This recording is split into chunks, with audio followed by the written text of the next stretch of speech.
Al Globus est ingénieur à l'université de San José et membre de la prestigieuse National Space Society américaine. Depuis plus de 20 ans, il étudie les technologies possibles pour que l'homme puisse un jour s'installer définitivement dans l'espace. Nous sommes nés ici, nous vivons ici, c'est notre maison, nous l'aimons, c'est la Terre. Une minuscule planète située à côté d'une étoile insignifiante, au cœur d'une galaxie insignifiante, dans un ensemble de galaxies insignifiants. À un détail près, ici, il y a de la vie. Cette vie, cette humanité, cette civilisation, nous devons lui faire quitter notre planète. Dans l'espace, la capacité de développement est fantastique. Il n'y a aucune civilisation, aucune culture, pas même de bactéries. Bref, il n'y a rien.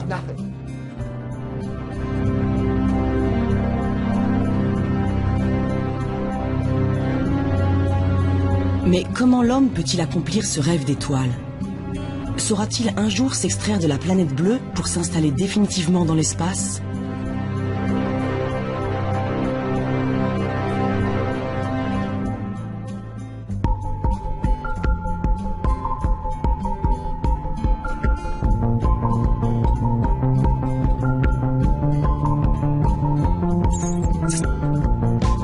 Pour le savoir, les scientifiques ont pris de la hauteur. À 400 km au-dessus de nos têtes, l'ISS, la Station spatiale internationale, est un maillon essentiel de la conquête spatiale.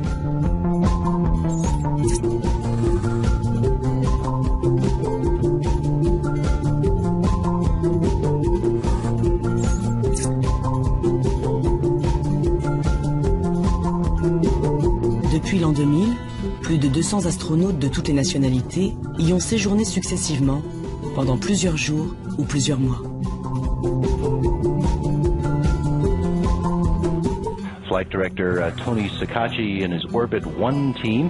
L'ISS est en contact permanent avec la Terre et c'est ici, au Texas, que toutes les communications sont établies. Nous sommes au Johnson Space Center, l'un des plus prestigieux centres de la NASA, affecté aux missions spatiales habitées. Jim Broyan est ingénieur spécialiste des systèmes d'habitation. Sa mission est celle de ses collègues, améliorer le quotidien des astronautes et surtout veiller à leur sécurité. Il est essentiel que l'équipage en orbite et les contrôleurs au sol collaborent étroitement, car cela permet de gagner du temps. Nous pouvons contrôler tous les systèmes, nous pouvons les allumer et les éteindre depuis la salle de contrôle ici au sol. Et cela évite par exemple à l'équipe de se déplacer dans toute la station pour activer ou désactiver une machine. Et s'il y a le moindre problème en orbite, une équipe au sol est prête à partir pour réparer l'appareil.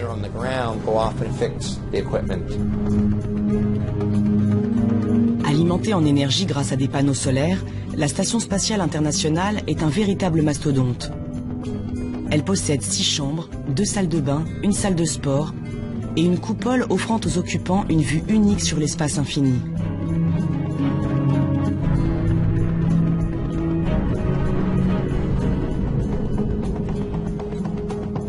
Cette résidence en orbite possède aussi un ingénieux système de recyclage de l'eau. Car à 400 km d'altitude, chaque goutte compte. Envoyer un seul litre d'eau depuis la Terre coûte en effet près de 20 000 €. Nous avons beaucoup d'équipements à bord pour mimer les systèmes naturels dont nous profitons sur Terre. Par exemple, nous avons un système qui capte les eaux usées et la condensation venant des filtres et des climatiseurs. Cette eau est ensuite traitée, puis recyclée en eau potable pour l'équipage. En fait, la station spatiale reproduit en quelque sorte un écosystème terrestre, sauf que nous utilisons des machines pour y parvenir.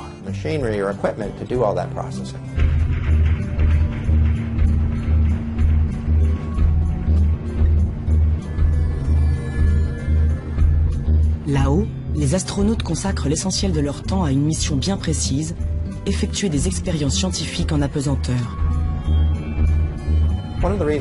L'une des principales motivations des missions habitées est de comprendre les effets de missions de longue durée sur l'homme, les organismes et les plantes.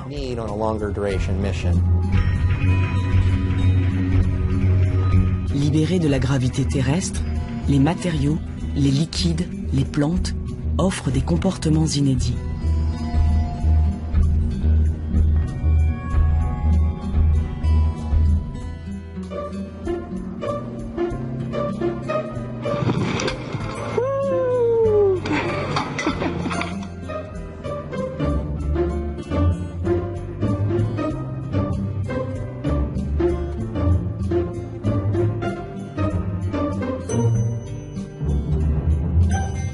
Mais dans ce laboratoire de l'espace, les astronautes eux aussi doivent s'adapter.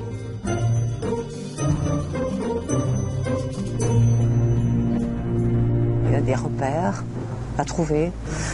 Il faut se reconstruire un petit peu un environnement dans lequel on se sent à l'aise. Et c'est vrai que c'est un petit peu perturbant au départ d'avoir à se déplacer dans les 3 dimensions. Et je voulais remercier tous les enfants de Sablé. Claudie Aigneret est médecin et astronaute. C'est la seule femme européenne à être allée sur la Station spatiale internationale. Son dernier vol date de 2001. Mais ses souvenirs, eux, restent gravés dans sa mémoire. Vous imaginez, vous lancez une balle sur Terre. Vous savez qu'elle va retomber, puisqu'il y a la gravité qui va la faire tomber. Donc vous adaptez votre geste pour qu'elle arrive là où vous destinez à la lancer. Et bien évidemment, ça ne se passe pas comme ça, en microgravité.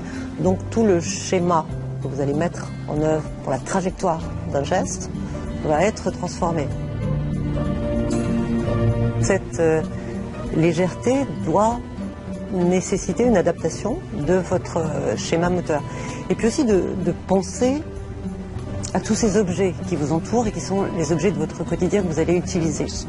Bien évidemment, vous n'allez pas poser votre carnet de bord sur une table, parce que le carnet ne va pas rester sur la table. Vous devez toujours tout fixer, parce que sinon, les objets au fil de la ventilation qui existe dans la station vont se retrouver à l'autre bout d'un module. Et même la nuit, quand vous vous enfilez dans votre sac de couchage, fixez-le au mur. Sinon, vous allez vous réveiller dans la chambre d'un autre.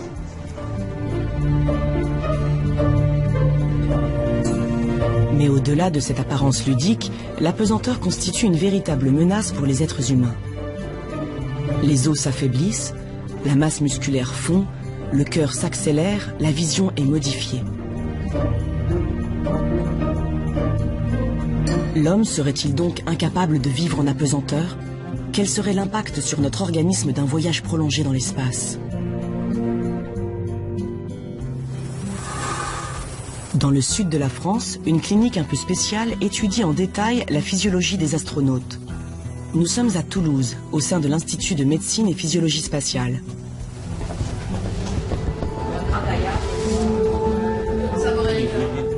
Dans les chambres, 12 hommes en parfaite santé sont allongés. Leurs lits sont inclinés vers l'arrière de très exactement 6 degrés. Un angle qui reproduit précisément les effets de l'apesanteur. En fait, on dit que l'impesanteur, que ce soit les astronautes en vol ou les volontaires sains qui sont inclus dans les études d'alitement à moins 6 degrés tête basse, subissent un vieillissement accéléré. Ce sont des modèles de vieillissement accéléré. Marie-Pierre Bareil est la coordinatrice de cette expérience éprouvante, durant laquelle les volontaires voient leur organisme totalement bouleversé. Quand on est sur Terre et qu'on est debout, on a une plus grande quantité de sang dans les jambes par rapport à la partie haute du corps et à la tête. Quand on est en microgravité, le sang se redistribue dans l'organisme et proportionnellement, il y en a davantage dans la partie haute du corps. D'ailleurs, si vous regardez les images des astronautes, vous voyez qu'ils ont ce qu'on appelle une puffy face, c'est-à-dire un visage un peu bouffi. On a également des effets musculaires. Les muscles qui auparavant sur Terre étaient porteurs, les muscles des jambes, les muscles de la colonne vertébrale, s'atrophient. Et l'os également subit une déminéralisation osseuse, c'est-à-dire qu'il devient moins solide. L'expérience d'alitement durera 21 jours. L'objectif des chercheurs, tester des mesures susceptibles de contrecarrer les effets néfastes de l'apesanteur. Certains volontaires reçoivent ainsi quotidiennement des compléments alimentaires à base de protéines. D'autres subissent quant à eux des séances d'exercice bien particuliers à l'aide d'une plateforme vibrante. Le dernier groupe, le groupe contrôle, ne reçoit ni supplément nutritif ni exercice physique.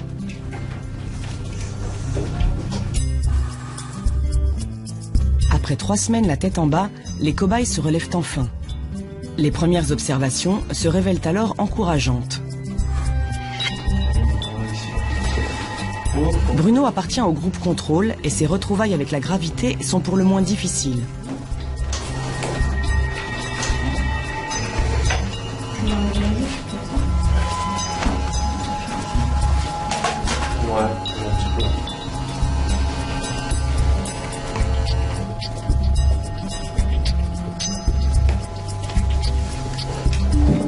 Il mettra plus de 12 minutes pour maintenir la position debout.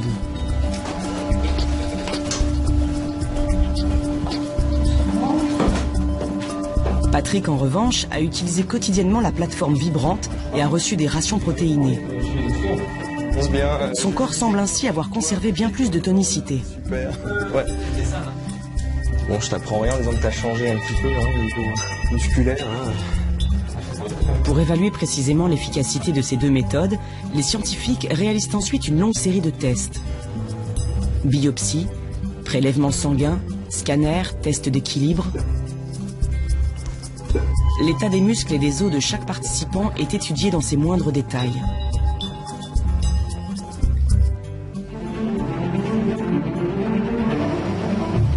Il reste encore de longs mois de travail aux spécialistes pour analyser les résultats.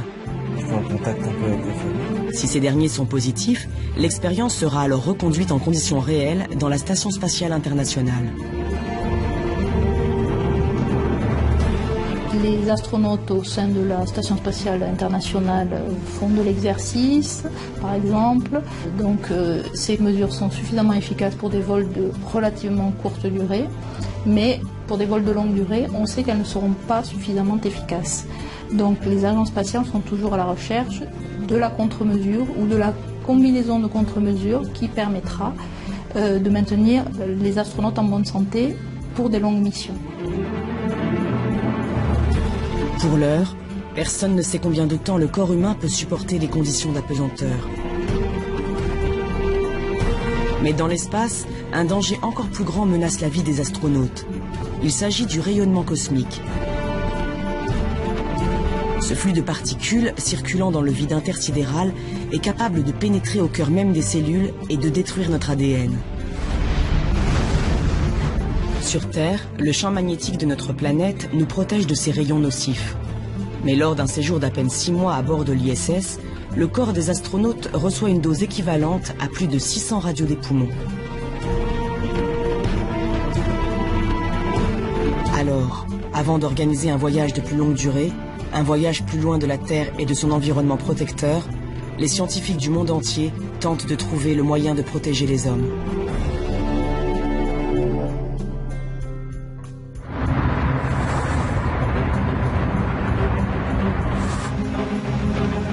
À Darmstadt, en Allemagne, le professeur Marco Durante et son équipe se sont lancés dans l'étude de matériaux très particuliers.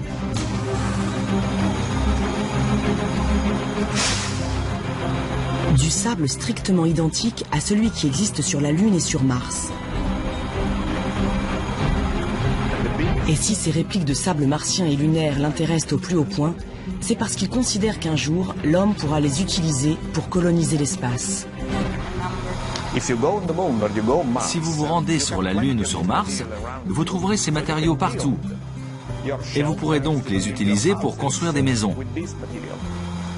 La question à laquelle nous essayons de répondre, c'est: est-ce que des abris fabriqués avec de tels matériaux nous permettraient de vivre en sécurité? C'est vraiment la grande question.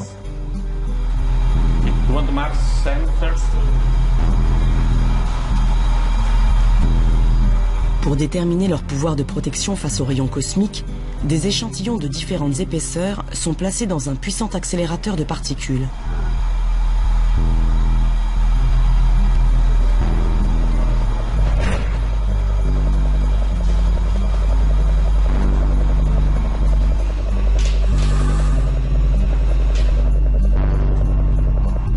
This is fine, but the problem is that I think it's going to slow.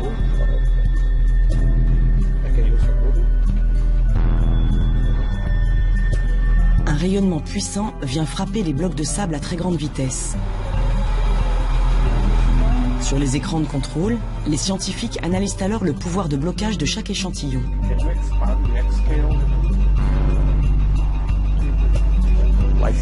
Je pense que le sable lunaire est légèrement mieux que celui de Mars, mais la différence est mince. En tout cas, les deux matériaux sont meilleurs que l'aluminium, qui est beaucoup utilisé dans les vaisseaux spatiaux, mais constitue un très mauvais bouclier.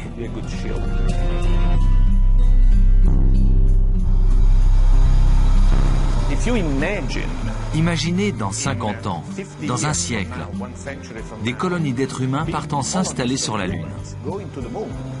Cela semble presque inévitable étant donné que nous sommes trop nombreux sur Terre. Alors nous pourrons exploiter tout ça.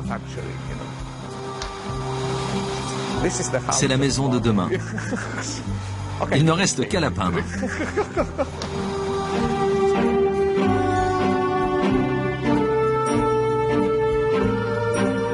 Mais bâtir des maisons sur la Lune et sur Mars ne représente pour l'heure qu'un scénario de science-fiction.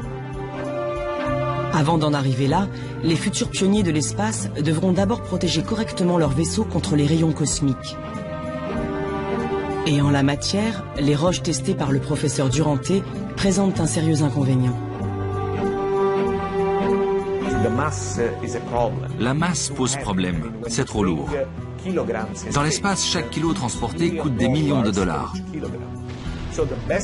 En fait, le meilleur matériau par unité de masse est l'hydrogène liquide. Mais évidemment, on ne peut pas construire un bouclier en hydrogène liquide. Donc on doit trouver d'autres solutions qui soient à la fois pratiques et efficaces. Pour l'heure, aucun des nombreux matériaux testés ne s'est montré à la fois léger et parfaitement protecteur. En attendant de trouver mieux, les scientifiques utilisent donc de l'aluminium et du polyéthylène, un type de plastique pour bloquer une partie des rayons. À l'intérieur des navettes spatiales et de la station internationale, les dégâts sur l'organisme des astronautes sont ainsi limités au maximum. Mais nul ne sait si ces blindages seraient suffisants pour un séjour beaucoup plus long dans le vide spatial.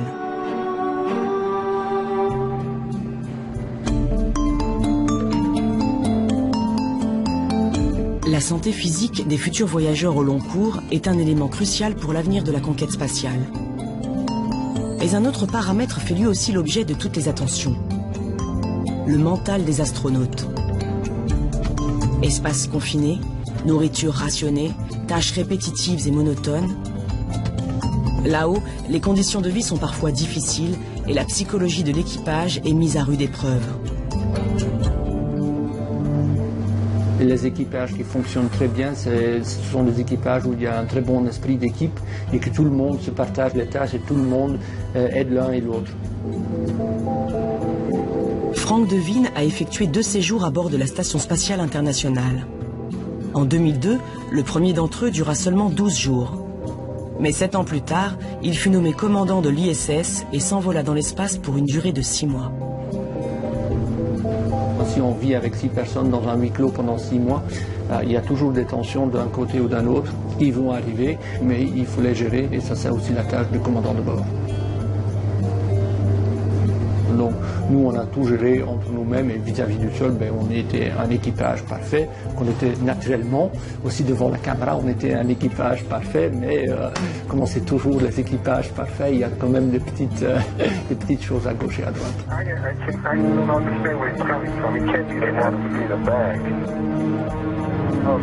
Dans ces lieux étroits, rien n'est anodin. Le moindre petit problème, la moindre tension peut dégénérer rapidement.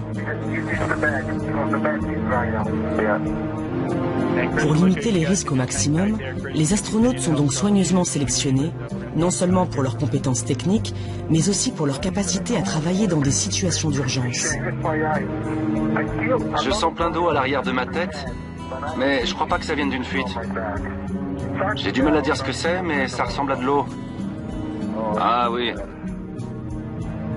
Je la vois sortir. Nous recherchons des personnalités adaptées. Est-ce que vous êtes un bon leader?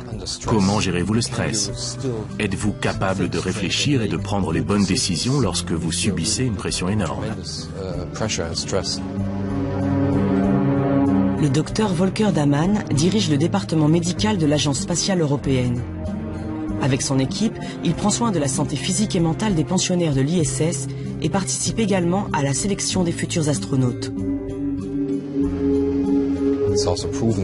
On sait qu'il est important d'avoir un leader, un commandant qui fait autorité et qui prend les décisions. En cas d'urgence, on ne peut pas toujours se baser sur un modèle démocratique. Quelqu'un doit prendre les responsabilités et doit être capable d'évaluer les risques. Et puis, il faut évidemment des gens qui acceptent d'être commandés, qui respectent les ordres.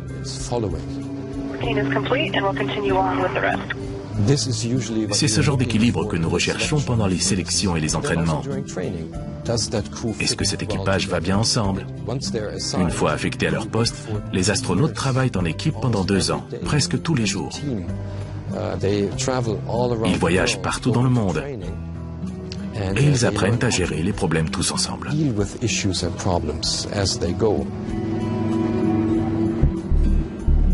Pour optimiser la cohésion entre les membres d'un équipage, une autre question s'est longtemps posée, celle de la mixité.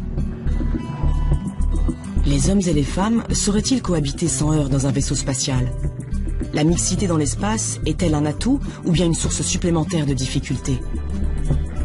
Pendant de nombreuses années, les agences spatiales russes ont quasiment fermé la porte du ciel aux femmes. Mais aujourd'hui, leur présence, même pour des séjours de longue durée, n'est presque plus remise en question. Dans un équipage mixte, il y a cette relation à l'autre avec toute cette attention qu'on peut porter à être habillé, lavé, rasé, propre, à faire attention à la façon dont on se déplace, qu'on envoie quelque chose. C'est vrai qu'il y avait ces relations sociétales qui étaient, je pense, de plus fine qualité dans un équipage mixte, tout simplement. Et ça apporte aussi quelque chose dans la convivialité. Ça se passait d'une façon peut-être plus décontractée, plus harmonieuse, avec moins de tension. Mais je pense que cette relation dans la diversité des hommes et des femmes est quelque chose d'intéressant sur ces missions avec des environnements un petit peu extrêmes.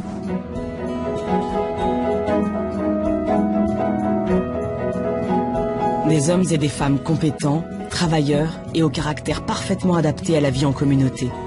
Voilà donc à quoi ressemble l'équipage idéal.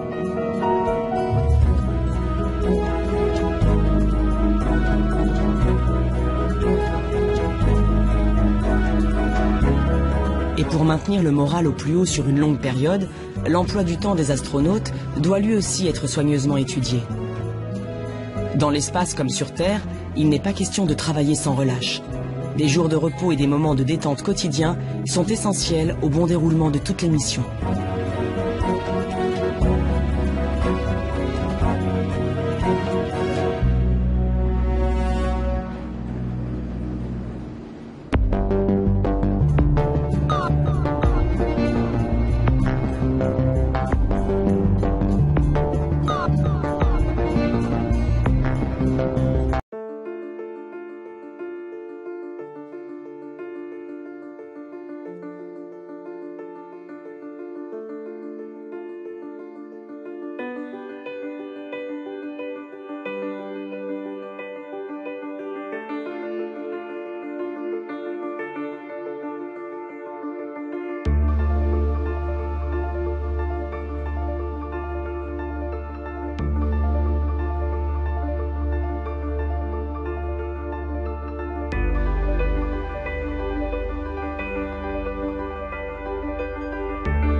Ces images d'astronautes en apesanteur ont sans nul doute contribué à l'engouement du public pour l'espace. Aujourd'hui, nombreux sont les terriens qui rêvent de faire comme eux, voler et profiter d'une vue imprenable sur notre planète.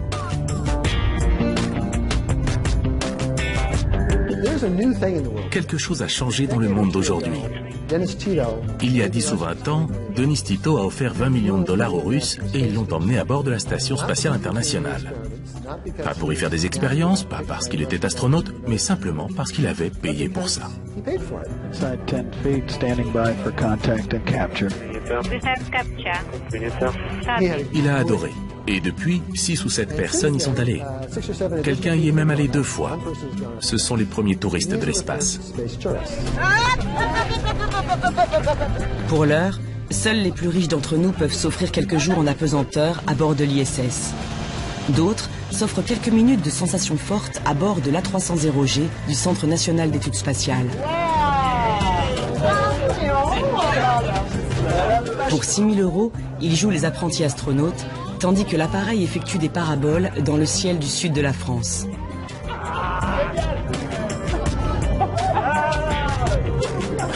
Mais le tourisme spatial n'en est qu'à ses balbutiements. Depuis quelques années, plusieurs entreprises privées sont d'ailleurs entrées dans l'aventure aux côtés des agences nationales.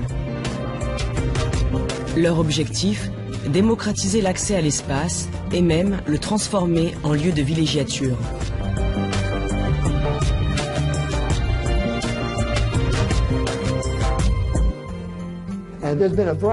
Plusieurs sondages ont été réalisés et ils indiquent que quelque chose comme 400 000 personnes pourraient vouloir aller dans l'espace chaque année. Le tourisme spatial est un marché colossal.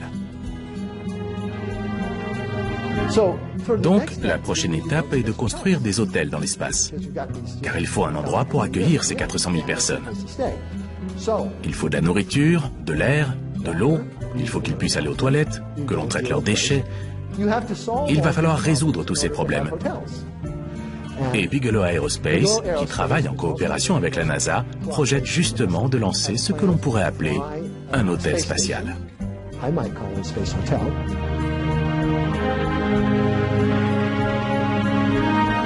Ce projet de la société Bigelow Aerospace et de la NASA a été baptisé BEAM. Son principe, accrocher un module gonflable de 4 mètres sur 3 à la Station spatiale internationale. Il permettra alors d'élargir l'espace vital de la station et surtout de tester la faisabilité d'un autre projet encore plus fou, la création d'un véritable hôtel gonflable en orbite autour de la Terre.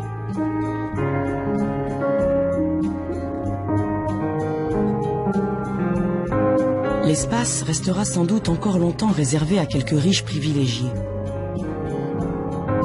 Mais un jour, partirons-nous en vacances en orbite comme on part au bord de la mer ? Pourrons-nous nous élever dans l'atmosphère aussi facilement que nous prenons le train ? Ce scénario, digne d'un film de science-fiction, est pourtant sérieusement envisagé par certains spécialistes.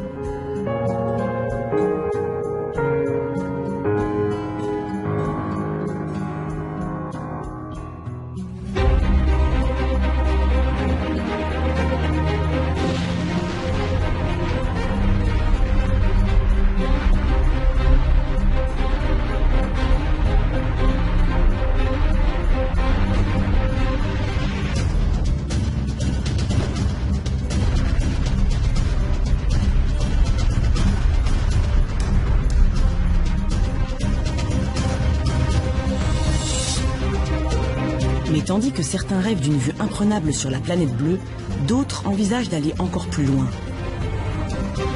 De s'extraire de l'orbite terrestre pour envoyer l'homme dans le vide intersidéral.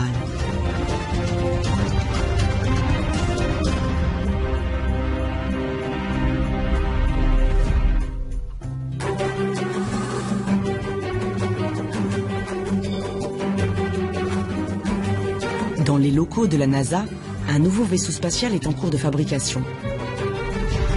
Son nom, Orion. Sa mission, envoyer l'homme sur la Lune et même peut-être au-delà jusqu'à la planète Mars ou vers les confins de notre système solaire. La station spatiale est un immense laboratoire. Mais en matière d'exploration, nous voulons aller bien au-delà. Nous voulons aller jusqu'à la Lune et plus loin dans le système solaire. Mais pour ça, il nous faut un vaisseau qui fasse des choses différentes et nous permette de voyager sur de longues distances.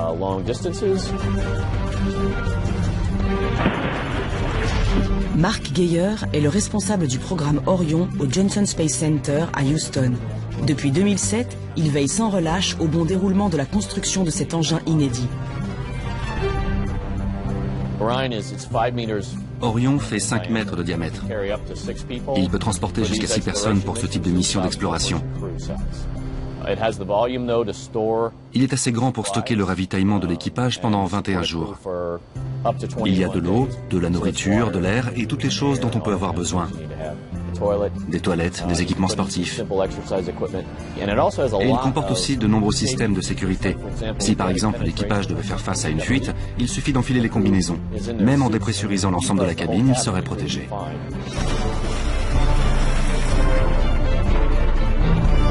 Le vaisseau Orion sera un véritable bijou de technologie. Capable de fonctionner en pilote automatique tout au long de son trajet, doté d'un bouclier thermique et de protection contre les rayons cosmiques, il pourra accueillir un équipage pendant près d'1 mois en toute autonomie. Son premier vol d'essai non habité est programmé en 2014. Il emmènera des hommes contourner la Lune en 2020.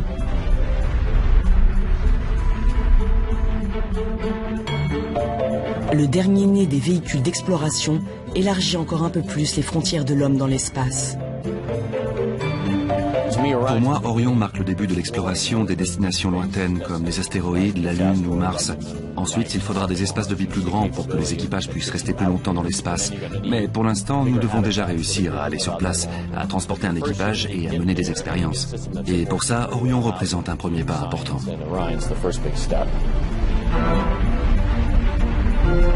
Mais quelle que soit sa destination dans le système solaire, Orion est conçu pour ramener les astronautes sur Terre à la fin du voyage. Les hommes seraient-ils donc condamnés à rester ancrés sur le sol de notre planète? Parviendrons-nous un jour à nous extraire totalement de notre existence terrestre? À partir dans l'espace et ne jamais revenir?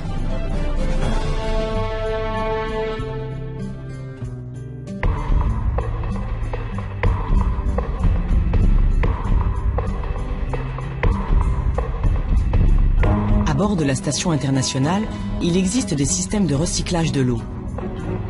Mais les astronautes dépendent exclusivement de la Terre, car dans l'espace, nourriture, eau et oxygène ne sont pas accessibles. Mais si les hommes s'envolaient pour une mission lointaine et de longue durée, comment feraient-ils? Pour un voyage de 100 jours avec un équipage de 6 personnes, il faudrait emporter plus de 3 tonnes de nourriture et d'eau. Une quantité phénoménale qu'aucun vaisseau spatial n'est aujourd'hui capable d'embarquer.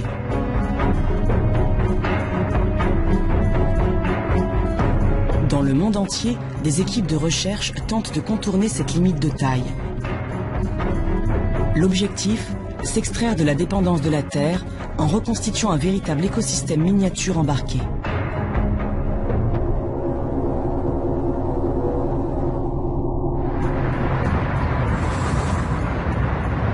En Espagne, à Barcelone, une équipe de chercheurs travaille sur une expérience inédite.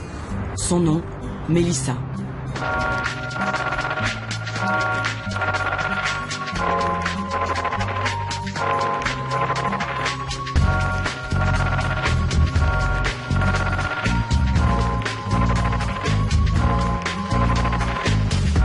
Bonjour Vanessa, tout se passe bien? Qu'est-ce que tu fais? De l'alimentation? Raoul a mis les légumes, puis nous allons finir de graisser la cuve de 50 litres, pour ensuite connecter le compartiment. Si nous voulons que l'homme vive dans l'espace, surtout pendant une longue durée, alors nous devrons garantir ses besoins vitaux, sans dépendre seulement de ravitaillement venu de la Terre. C'est ce que nous appelons le concept Melissa.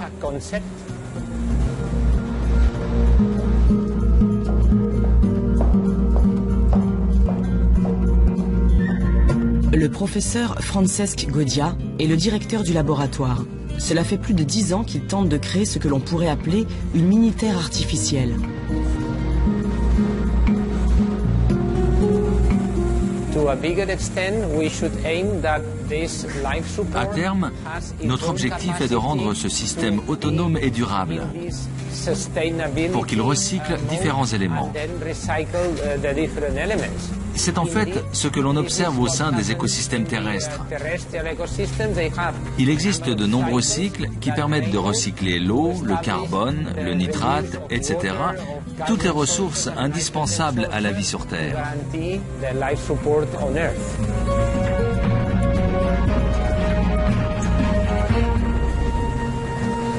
Ce support de vie, comme l'appellent les scientifiques, se présente ainsi.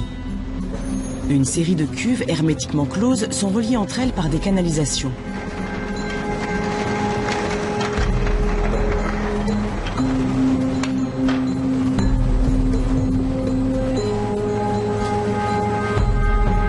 Dans le premier compartiment, les chercheurs injectent un mélange épais et malodorant.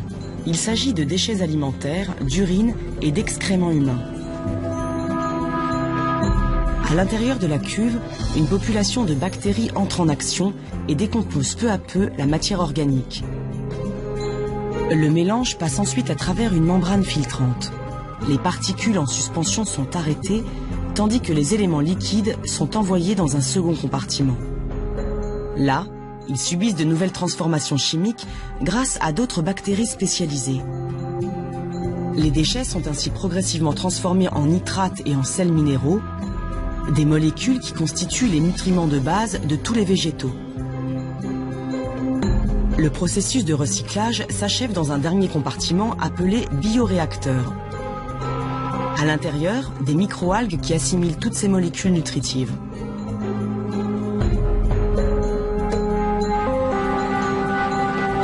Les déchets humains sont ainsi totalement recyclés par les plantes.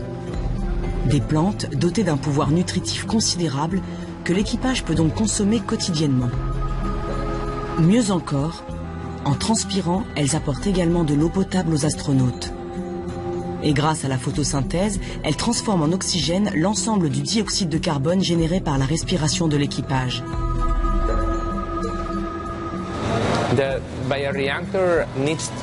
Évidemment, le bioréacteur doit contenir un espace, un volume, où l'on peut introduire de la lumière. Parce qu'il faut de la lumière pour faire de la photosynthèse. De cette manière, les microalgues vont capturer le CO2 et produire de l'oxygène tout en grandissant. Donc, en fait, ici, nous obtenons à la fois le recyclage du CO2, la production d'oxygène et en parallèle la production de microalgues qui peuvent faire office de nourriture.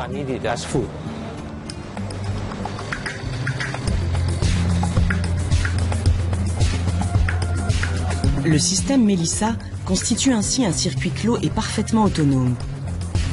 Les astronautes peuvent respirer, boire et s'alimenter, et les déchets qu'ils produisent sont recyclés en oxygène et en nourriture à l'infini.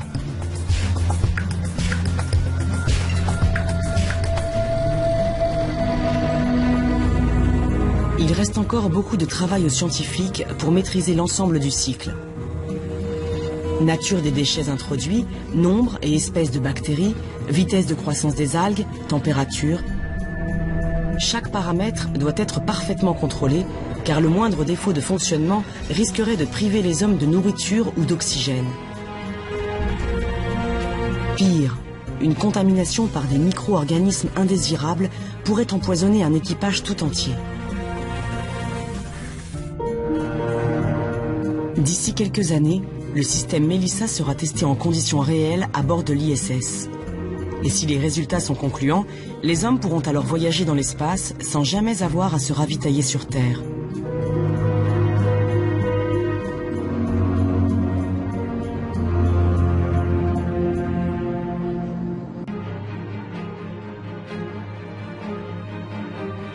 Mais au-delà de la nourriture, de l'eau et de l'oxygène, notre planète offre d'autres éléments indispensables.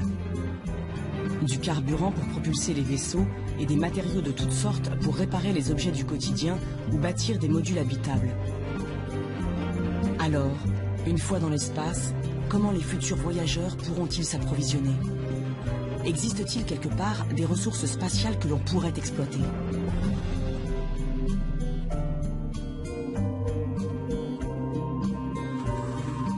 What will tomorrow look like? Our world is at its limits. And yet we all want more. And why not? Why shouldn't the future be better than today? But where will it come from? Simple.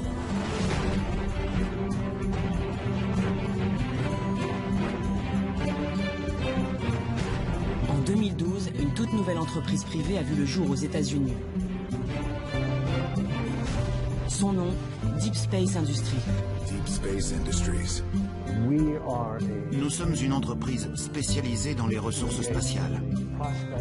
Nous recherchons, étudions, exploitons et utilisons les ressources de toutes sortes. Nous pensons que ce minuscule rocher tout au bord de notre galaxie n'est que le point de départ.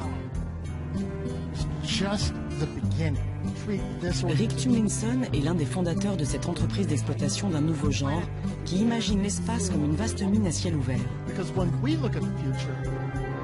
Son premier objectif, aller puiser des ressources au cœur des astéroïdes, ces amalgames de roches qui circulent par millions dans notre système solaire. Notre première cible sera certainement l'eau. Pourquoi l'eau? D'abord, il s'agira de glace, car l'intérieur des comètes ou des astéroïdes est très froid. Et cette eau glacée, c'est tout simplement de l'oxygène et de l'hydrogène. Avec l'oxygène, vous pouvez respirer, ce qui est assez important. Et l'hydrogène, combiné à l'oxygène, donne de l'eau. Mais si vous séparez ces éléments, puis les rassemblez de manière explosive, vous obtenez du carburant pour fusée. Ensuite, nous passerons à la deuxième étape. Une fois qu'on aura réduit et recueilli cette glace, il restera les matériaux les plus solides. On pourra alors promener un aimant dessus et recueillir tous les éléments ferreux. Et bien sûr, on peut construire plein de choses avec du fer.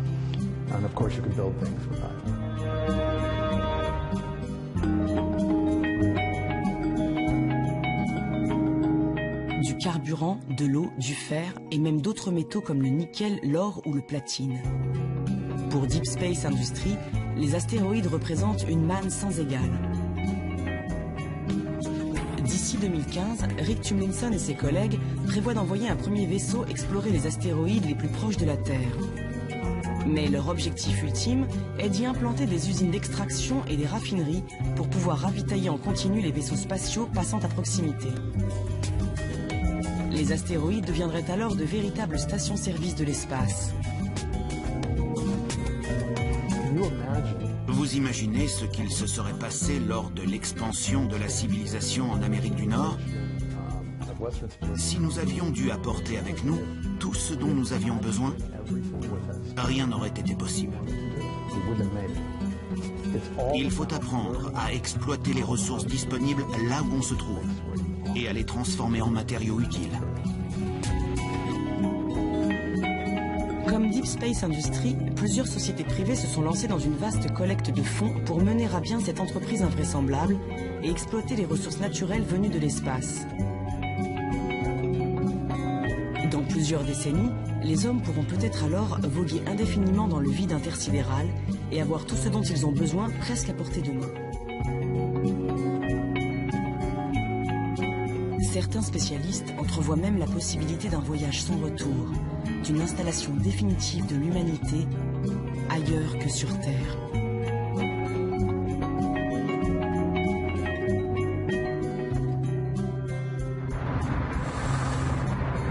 Depuis près de 20 ans, la NASA et la National Space Society organisent un concours un peu particulier. Un concours de colonie spatiale.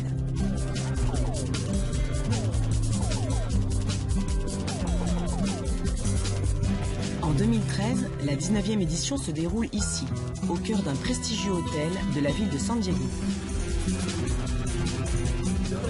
Al Globus est président du jury. Sa mission, étudier les projets présentés par les étudiants du monde entier et récompenser le plus réaliste d'entre tous.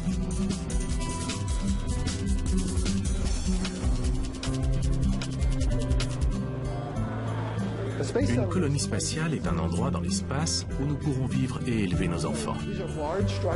Il s'agit de grandes structures d'au moins une centaine de mètres, mais j'espère que dans le futur, elles feront plusieurs kilomètres. Ce sont en quelque sorte de petites villes. ou même des grandes de plus d'1 million d'habitants. Et l'idée est qu'elle soit vraiment agréable.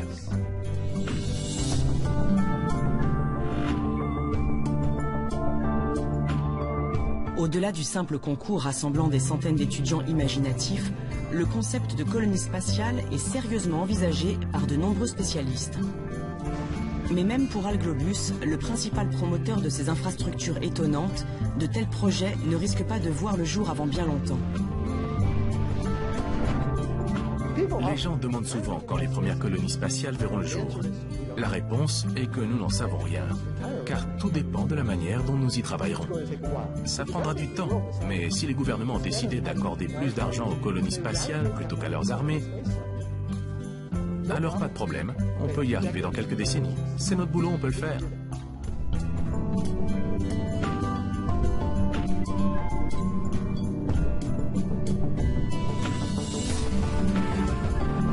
Les colonies spatiales sont pour l'heure plus un rêve qu'une réalité. Mais malgré les défis colossaux qui restent à relever, les spécialistes sont unanimes. L'homme ira un jour explorer l'univers et vivra de plus en plus loin, très loin de la Terre.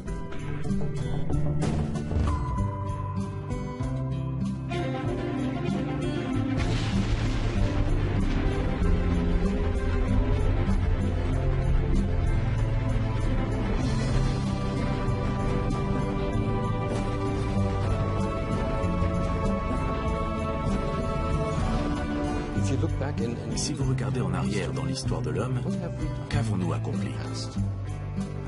Je pense qu'il est naturel que nous cherchions à aller plus loin que notre petite planète, que nous essayions de la quitter, d'explorer l'univers.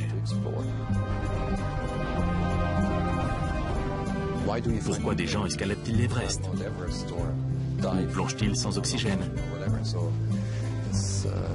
C'est un défi, et l'humanité va le relever.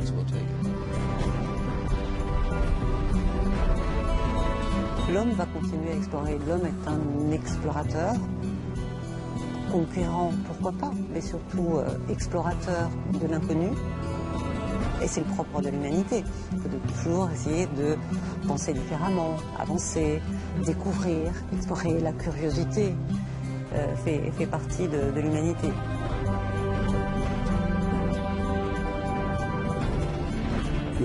Nous avons besoin d'endroits où l'homme peut essayer de nouvelles choses. Et c'est ce que représente vraiment l'espace. Il n'existe plus de lieu sur Terre où l'on pourrait lancer une nouvelle civilisation, qui ne soit déjà la propriété de quelqu'un ou placée sous une autre juridiction, ou encore dont l'appropriation ne menacerait pas l'existence d'une population. Il n'y a que l'espace. Poussée par une soif insatiable de connaissances et de découvertes, l'humanité s'apprêterait donc à élargir les frontières de son existence. Un jour, l'homme pourrait alors devenir une toute nouvelle espèce. Une espèce interstellaire.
par la respiration de l'équipage.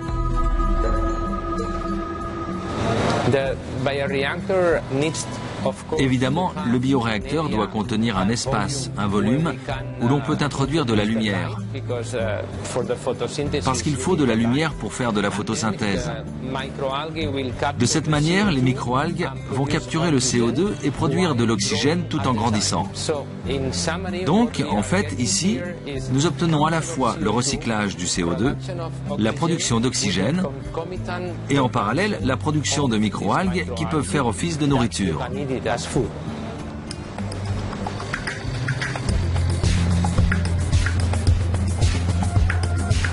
Le système Melissa constitue ainsi un circuit clos et parfaitement autonome. Les astronautes peuvent respirer, boire et s'alimenter, et les déchets qu'ils produisent sont recyclés en oxygène et en nourriture à l'infini.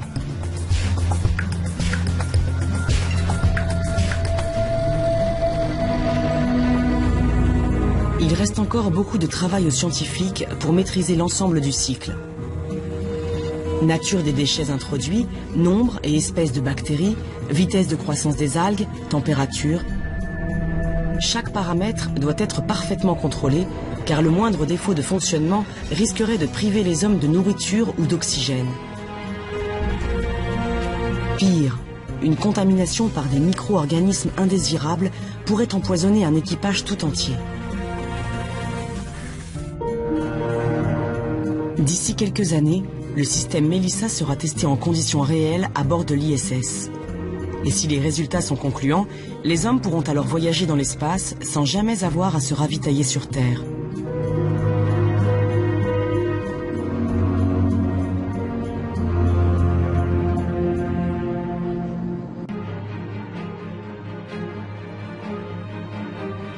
Mais au-delà de la nourriture, de l'eau et de l'oxygène, notre planète offre d'autres éléments indispensables.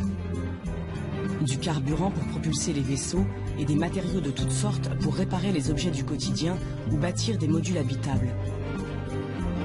Alors, une fois dans l'espace, comment les futurs voyageurs pourront-ils s'approvisionner? Existe-t-il quelque part des ressources spatiales que l'on pourrait exploiter?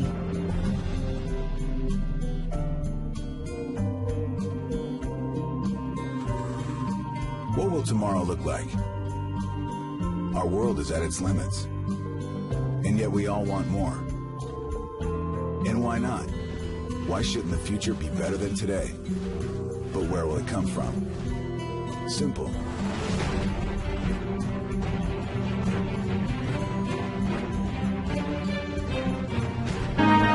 Ce projet de la société Bigelow Aerospace et de la NASA a été baptisé BEAM. Son principe, accrocher un module gonflable de 4 mètres sur 3 à la Station spatiale internationale. Il permettra alors d'élargir l'espace vital de la station et surtout de tester la faisabilité d'un autre projet encore plus fou, la création d'un véritable hôtel gonflable en orbite autour de la Terre.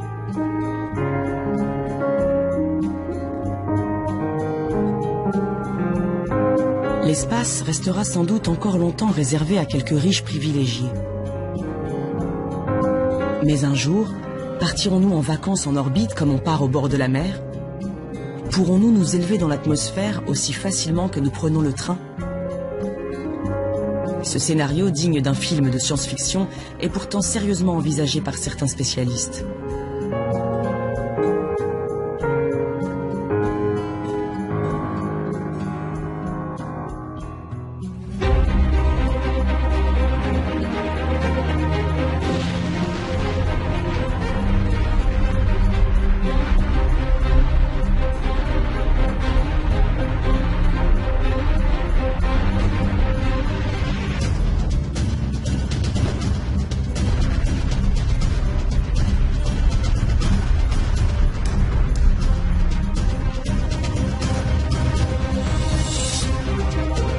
Mais tandis que certains rêvent d'une vue imprenable sur la planète bleue, d'autres envisagent d'aller encore plus loin.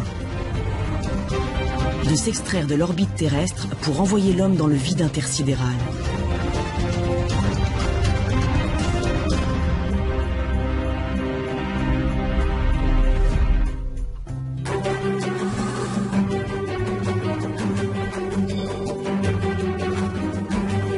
Dans les locaux de la NASA, un nouveau vaisseau spatial est en cours de fabrication. Son nom, Orion. Sa mission, envoyer l'homme sur la Lune et même peut-être au-delà jusqu'à la planète Mars ou vers les confins de notre système solaire. La station spatiale est un immense laboratoire. Mais en matière d'exploration, nous voulons aller bien au-delà. Nous voulons aller jusqu'à la Lune et plus loin dans le système solaire. Mais pour ça, il nous faut un vaisseau qui fasse des choses différentes et nous permette de voyager sur de longues distances.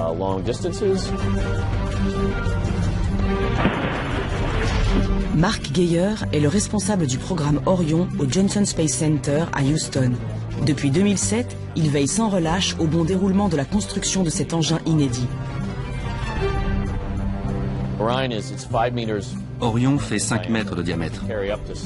Il peut transporter jusqu'à 6 personnes pour ce type de mission d'exploration.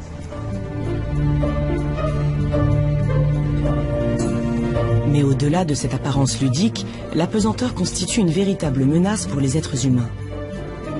Les os s'affaiblissent, la masse musculaire fond, le cœur s'accélère, la vision est modifiée.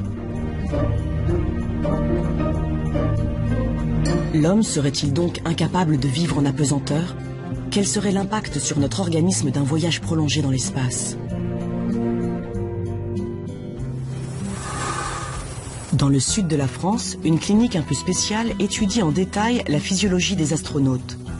Nous sommes à Toulouse, au sein de l'Institut de médecine et physiologie spatiale.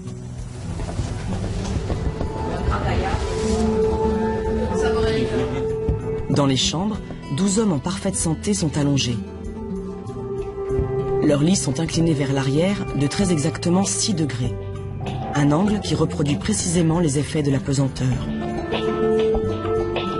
En fait, on dit que l'impesanteur, que ce soit les astronautes en vol ou les volontaires sains qui sont inclus dans les études d'alitement à moins 6 degrés tête basse, subissent un vieillissement accéléré. Ce sont des modèles de vieillissement accéléré. Marie-Pierre Bareil est la coordinatrice de cette expérience éprouvante, durant laquelle les volontaires voient leur organisme totalement bouleversé. Quand on est sur Terre et qu'on est debout, on a une plus grande quantité de sang dans les jambes par rapport à la partie haute du corps et à la tête. Quand on est en microgravité, le sang se redistribue dans l'organisme et proportionnellement, il y en a davantage dans la partie haute du corps. D'ailleurs, si vous regardez les images des astronautes, vous voyez qu'ils ont ce qu'on appelle une puffy face, c'est-à-dire un visage un peu bouffi. On a également des effets musculaires. Les muscles qui, auparavant sur Terre, étaient porteurs, les muscles des jambes, les muscles de la colonne vertébrale, s'atrophient. Et l'os également subit une déminéralisation osseuse, c'est-à-dire qu'il devient moins solide. L'expérience d'alitement durera 21 jours. L'objectif des chercheurs, tester des mesures susceptibles de contrecarrer les effets néfastes de l'apesanteur. Certains volontaires reçoivent ainsi quotidiennement des compléments alimentaires à base de protéines. D'autres subissent quant à eux des séances d'exercice bien particuliers à l'aide d'une plateforme vibrante. Le dernier groupe, le groupe contrôle, ne reçoit ni supplément nutritif ni exercice physique.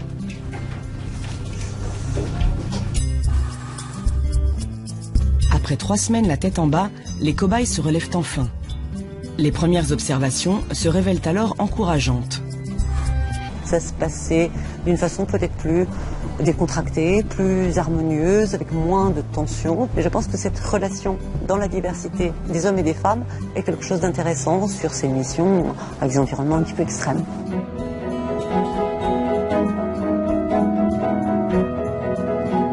Des hommes et des femmes compétents, travailleurs et au caractère parfaitement adapté à la vie en communauté. Voilà donc à quoi ressemble l'équipage idéal.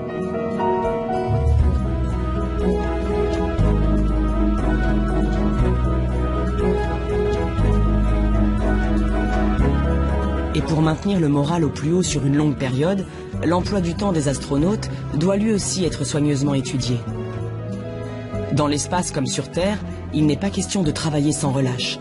Des jours de repos et des moments de détente quotidiens sont essentiels au bon déroulement de toutes les missions.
Ces images d'astronautes en apesanteur ont sans nul doute contribué à l'engouement du public pour l'espace.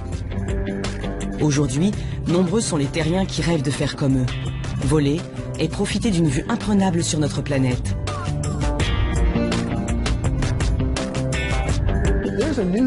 Quelque chose a changé dans le monde d'aujourd'hui. Il y a 10 ou 20 ans, Denis Tito a offert 20 millions de dollars aux Russes et ils l'ont emmené à bord de la Station spatiale internationale. Pas pour y faire des expériences, pas parce qu'il était astronaute, mais simplement parce qu'il avait payé pour ça. Inside 10 feet, standing by for contact and capture. Il a adoré. Et depuis, il sait vouloir aller dans l'espace chaque année. Le tourisme spatial est un marché colossal. Donc, la prochaine étape est de construire des hôtels dans l'espace. Car il faut un endroit pour accueillir ces 400 000 personnes. Il faut de la nourriture, de l'air, de l'eau. Il faut qu'ils puissent aller aux toilettes, que l'on traite leurs déchets. Il va falloir résoudre tous ces problèmes. Et Bigelow Aerospace, qui travaille en coopération avec la NASA, projette justement de lancer ce que l'on pourrait appeler un hôtel spatial.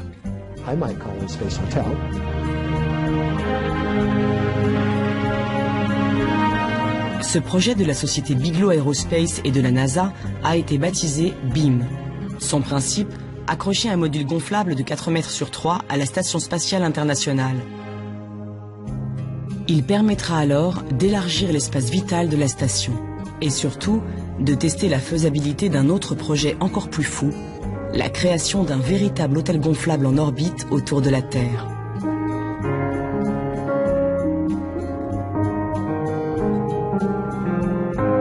L'espace restera sans doute encore longtemps réservé à quelques riches privilégiés. Mais un jour, partirons-nous en vacances en orbite comme on part au bord de la mer? Pourrons-nous nous élever dans l'atmosphère aussi facilement que nous prenons le train? Ce scénario, digne d'un film de science-fiction, est pourtant sérieusement envisagé par certains spécialistes.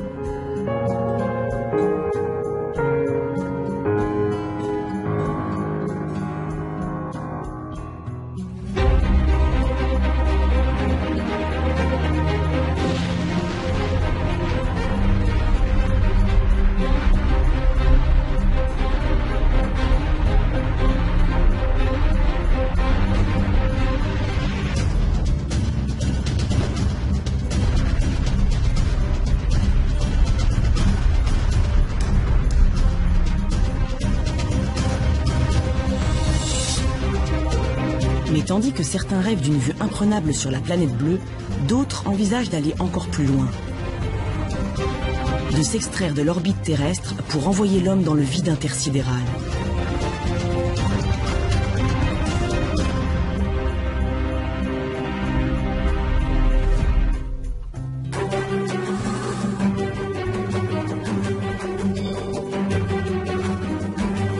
Dans les locaux de la NASA, un nouveau vaisseau spatial est en cours de fabrication.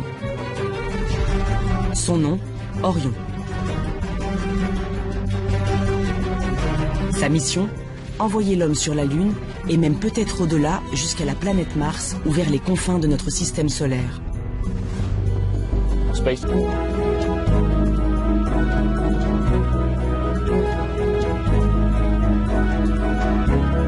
Et pour maintenir le moral au plus haut sur une longue période, l'emploi du temps des astronautes doit lui aussi être soigneusement étudié. Dans l'espace comme sur Terre, il n'est pas question de travailler sans relâche. Des jours de repos et des moments de détente quotidiens sont essentiels au bon déroulement de toutes les missions.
Ces images d'astronautes en apesanteur ont sans nul doute contribué à l'engouement du public pour l'espace.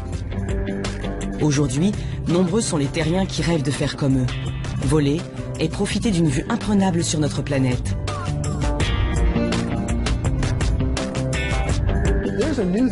Quelque chose a changé dans le monde d'aujourd'hui. Il y a 10 ou 20 ans, Denis Tito a offert 20 millions de dollars aux Russes et ils l'ont emmené à bord de la Station spatiale internationale. Pas pour y faire des expériences, pas parce qu'il était astronaute, mais simplement parce qu'il avait payé pour ça. Inside 10 feet, standing by for contact and capture. Il a adoré. Et depuis, 6 ou 7 personnes y sont allées. Quelqu'un y est même allé 2 fois. Ce sont les premiers touristes de l'espace. Pour l'heure, seuls les plus riches d'entre nous peuvent s'offrir quelques jours en apesanteur à bord de l'ISS. D'autres s'offrent quelques minutes de sensations fortes à bord de l'A300G du Centre national d'études spatiales. Pour 6 000 €, ils jouent les apprentis astronautes, tandis que l'appareil effectue des paraboles dans le... Fixez-le au mur, sinon vous allez vous réveiller dans la chambre d'un autre.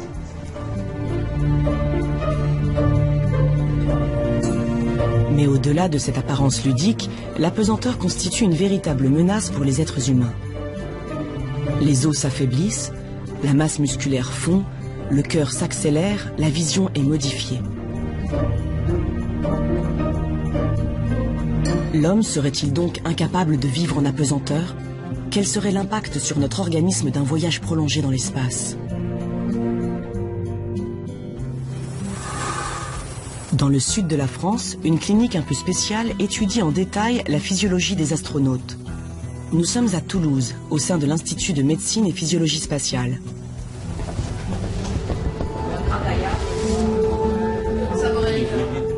Dans les chambres, 12 hommes en parfaite santé sont allongés. Leurs lits sont inclinés vers l'arrière de très exactement 6 degrés. Un angle qui reproduit précisément les effets de l'apesanteur. En fait, on dit que l'impesanteur, que ce soit les astronautes en vol ou les volontaires sains qui sont inclus dans les études d'alitement à moins 6 degrés tête basse, subissent un vieillissement accéléré. Ce sont des modèles de vieillissement accéléré. Marie-Pierre Bareil est la coordinatrice de cette expérience éprouvante, durant laquelle les volontaires voient leur organisme totalement bouleversé. Quand on est sur Terre et qu'on est debout, on a une plus grande quantité de sang dans les jambes par rapport à la partie haute du corps et à la tête.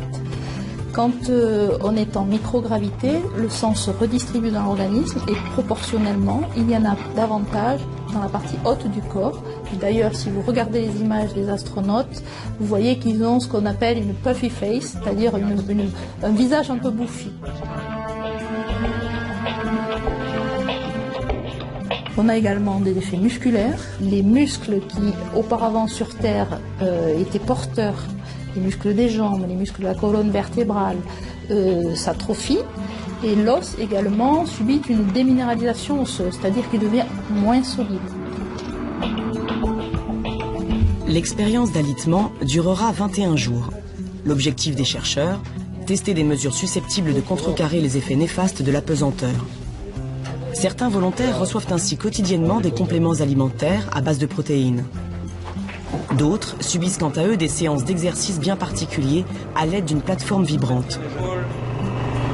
Le dernier groupe, le groupe contrôle, ne reçoit ni supplément nutritif ni exercice physique.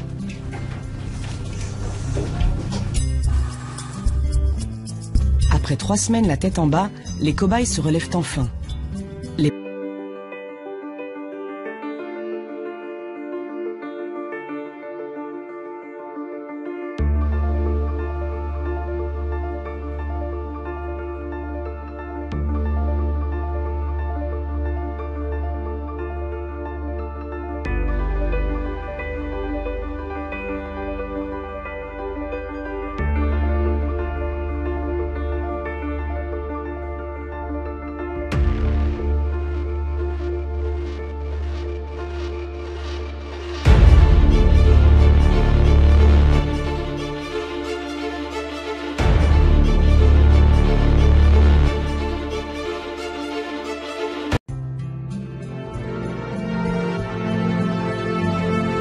Bruce est ingénieur à l'université de San José et membre de la prestigieuse National Space Society américaine. Depuis plus de 20 ans, il étudie les technologies possibles pour que l'homme puisse un jour s'installer définitivement dans l'espace. Nous sommes nés ici, nous vivons ici, c'est notre maison, nous l'aimons, c'est la Terre. Une minuscule planète située à côté d'une étoile insignifiante, au cœur d'une galaxie insignifiante, dans un ensemble de galaxies insignifiants. À un détail près, ici, il y a de la vie. Cette vie, cette humanité, cette civilisation, nous devons lui faire quitter notre planète. Dans l'espace, la capacité de développement est fantastique. Il n'y a aucune civilisation, aucune culture, pas même de bactéries. Bref, il n'y a rien.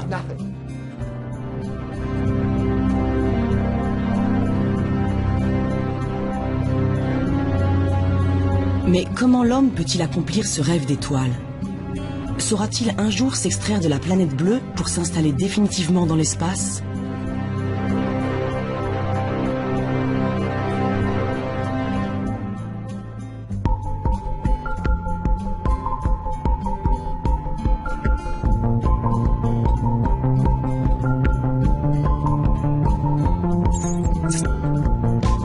Pour le savoir, les scientifiques ont pris de la hauteur. À 400 km au-dessus de nos têtes, l'ISS, la Station spatiale internationale, est un maillon essentiel de la conquête spatiale.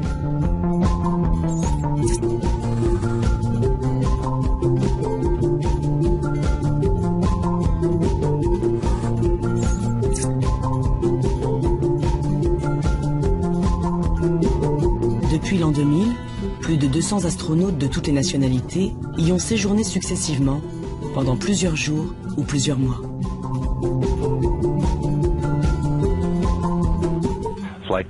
Activer ou désactiver une machine. Et s'il y a le moindre problème en orbite, une équipe au sol est prête à partir pour réparer l'appareil.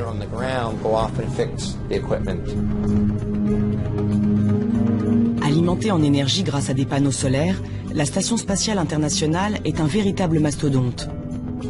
Elle possède 6 chambres, 2 salles de bain, une salle de sport et une coupole offrant aux occupants une vue unique sur l'espace infini.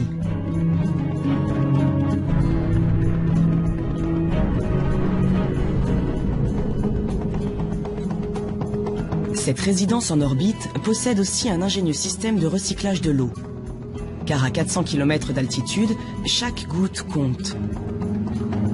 Envoyer un seul litre d'eau depuis la Terre coûte en effet près de 20 000 €. Nous avons beaucoup d'équipements à bord pour mimer les systèmes naturels dont nous profitons sur Terre. Par exemple, nous avons un système qui capte les eaux usées et la condensation venant des filtres et des climatiseurs. Cette eau est ensuite traitée, puis recyclée en eau potable pour l'équipage. En fait, la station spatiale reproduit en quelque sorte un écosystème terrestre, sauf que nous utilisons des machines pour y parvenir.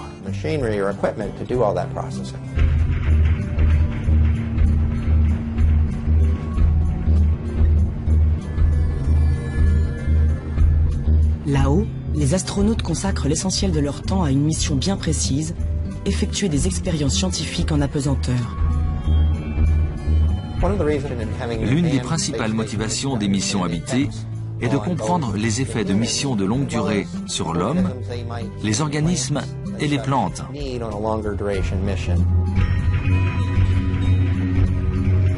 Libérés de la gravité terrestre, les matériaux, les liquides, les plantes offrent des comportements inédits.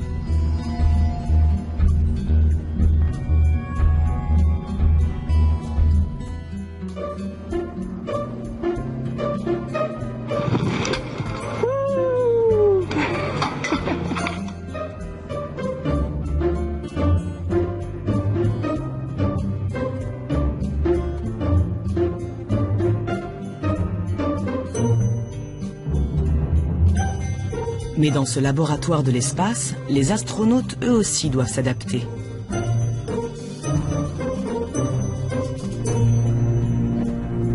Il y a des repères à trouver.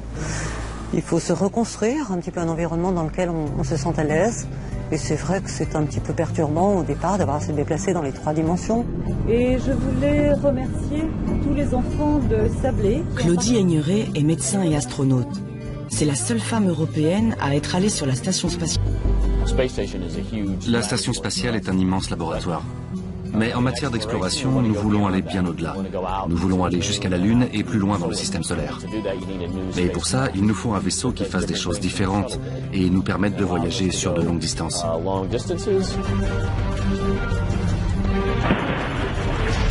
Mark Geyer est le responsable du programme Orion au Johnson Space Center à Houston. Depuis 2007, il veille sans relâche au bon déroulement de la construction de cet engin inédit. Orion fait 5 mètres de diamètre. Il peut transporter jusqu'à 6 personnes pour ce type de mission d'exploration. Il est assez grand pour stocker le ravitaillement de l'équipage pendant 21 jours. Il y a de l'eau, de la nourriture, de l'air et toutes les choses dont on peut avoir besoin. Des toilettes, des équipements sportifs. Et il comporte aussi de nombreux systèmes de sécurité. Si par exemple l'équipage devait faire face à une fuite, il suffit d'enfiler les combinaisons. Même en dépressurisant l'ensemble de la cabine, il serait protégé.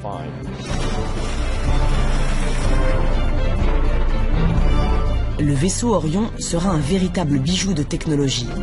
Capable de fonctionner en pilote automatique tout au long de son trajet, doté d'un bouclier thermique et de protection contre les rayons cosmiques, il pourra accueillir un équipage pendant près d'1 mois en toute autonomie.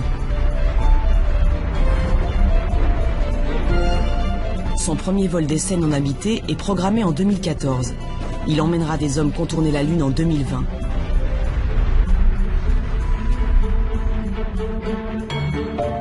Le dernier né des véhicules d'exploration élargit encore un peu plus les frontières de l'homme dans l'espace. Pour moi, Orion marque le début de l'exploration des destinations lointaines comme les astéroïdes, la Lune ou Mars. Ensuite, il faudra des espaces de vie plus grands pour que les équipages puissent rester plus longtemps dans l'espace. Mais pour l'instant, nous devons déjà réussir à aller sur place, à transporter un équipage et à mener des expériences. Et pour ça, Orion représente un premier pas important.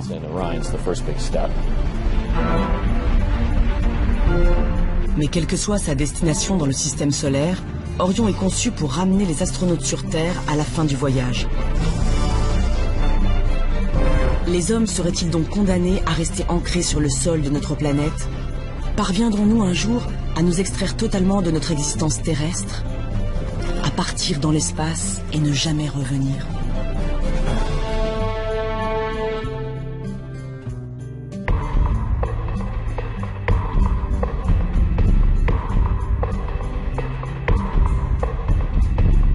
À bord de la station internationale, il existe des systèmes de recyclage de l'eau.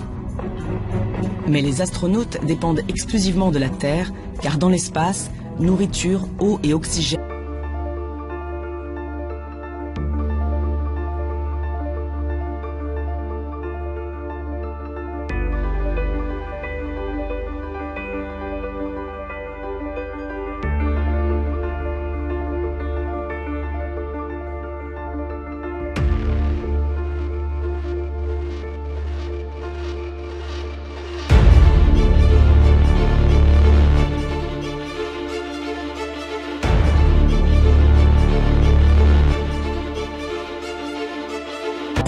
Ces images d'astronautes en apesanteur ont sans nul doute contribué à l'engouement du public pour l'espace.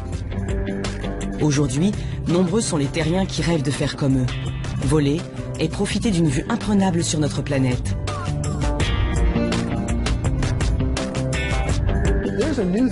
Quelque chose a changé dans le monde d'aujourd'hui. Il y a 10 ou 20 ans, Denis Tito a offert 20 millions de dollars aux Russes et ils l'ont emmené à bord de la Station spatiale internationale. Pas pour y faire des expériences, pas parce qu'il était astronaute, mais simplement parce qu'il avait payé pour ça.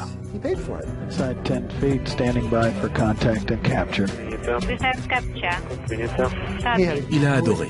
Et depuis, 6 ou 7 personnes y sont allées. Quelqu'un y est même allé 2 fois. Ce sont les premiers touristes de l'espace. Pour l'heure, seuls les plus riches d'entre nous peuvent s'offrir quelques jours en apesanteur à bord de l'ISS. D'autres s'offrent quelques minutes de sensations fortes à bord de l'A300G du Centre national d'études spatiales. Pour 6 000 €, ils jouent les apprentis astronautes, tandis que l'appareil effectue des paraboles dans le ciel du sud de la France.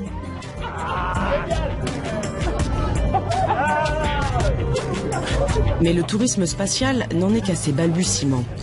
Depuis quelques années, plusieurs entreprises privées sont d'ailleurs entrées dans l'aventure aux côtés des agences nationales.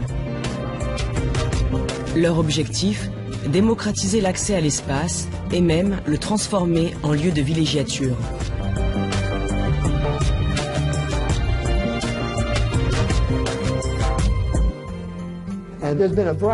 Plusieurs sondages ont été réalisés et ils indiquent que quelque chose comme 400 000 personnes pourraient vouloir aller dans l'espace chaque année.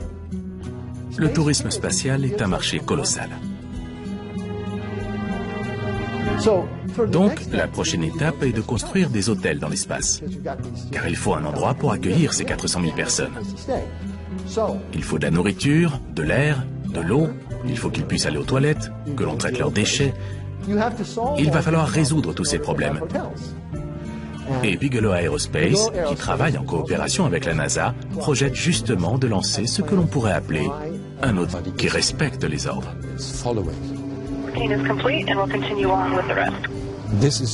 C'est ce genre d'équilibre que nous recherchons pendant les sélections et les entraînements. Est-ce que cet équipage va bien ensemble? Une fois affectés à leur poste, les astronautes travaillent en équipe pendant 2 ans, presque tous les jours. Ils voyagent partout dans le monde et ils apprennent à gérer les problèmes tous ensemble.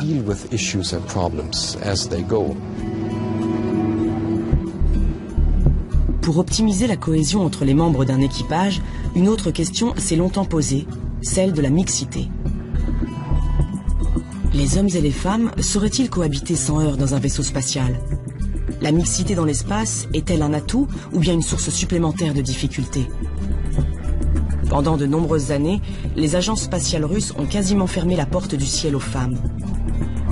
Mais aujourd'hui, leur présence, même pour des séjours de longue durée, n'est presque plus remise en question. Dans un équipage mixte, il y a cette relation à l'autre avec toute cette attention qu'on peut porter à être habillé, lavé, rasé, propre, à faire attention à la façon dont on se déplace, qu'on envoie quelque chose.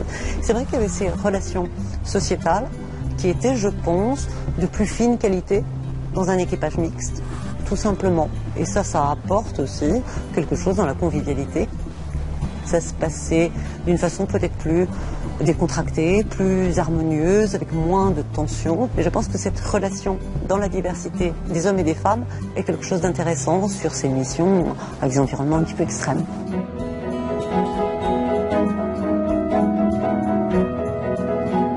Des hommes et des femmes compétents, travailleurs et au caractère parfaitement adapté à la vie en communauté. Voilà donc à quoi ressemble l'équipage idéal.